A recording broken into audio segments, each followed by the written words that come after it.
আপনাদের সাথে একাত্মতা প্রকাশ করার জন্য এখানে এসেছি।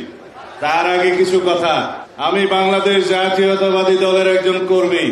ইনশাআল্লাহ যদি বাংলাদেশের রাষ্ট্র ক্ষমতায় সরকার পরিচালনার দায়িত্ব আল্লাহ রাব্বুল আলামিন আমাদেরকে দেয়,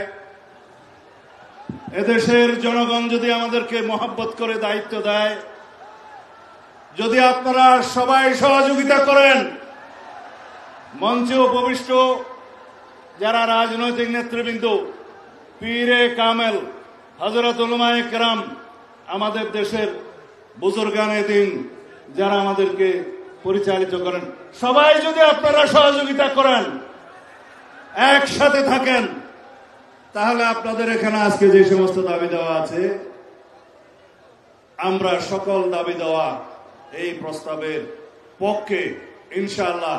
কানুনি ব্যবস্থা, আমাকে শেষ করতে দিবেন তো, আমাকে শেষ করতে দিবেন তো। কানুনি সকল ব্যবস্থা জাতীয় সংসদে আলাপ আলোচনার মাধ্যমে গ্রহণ করা হবে ইনশাআল্লাহ। এই জন্য সমগ্র জাতিকে ঐক্যবদ্ধ থাকতে হবে।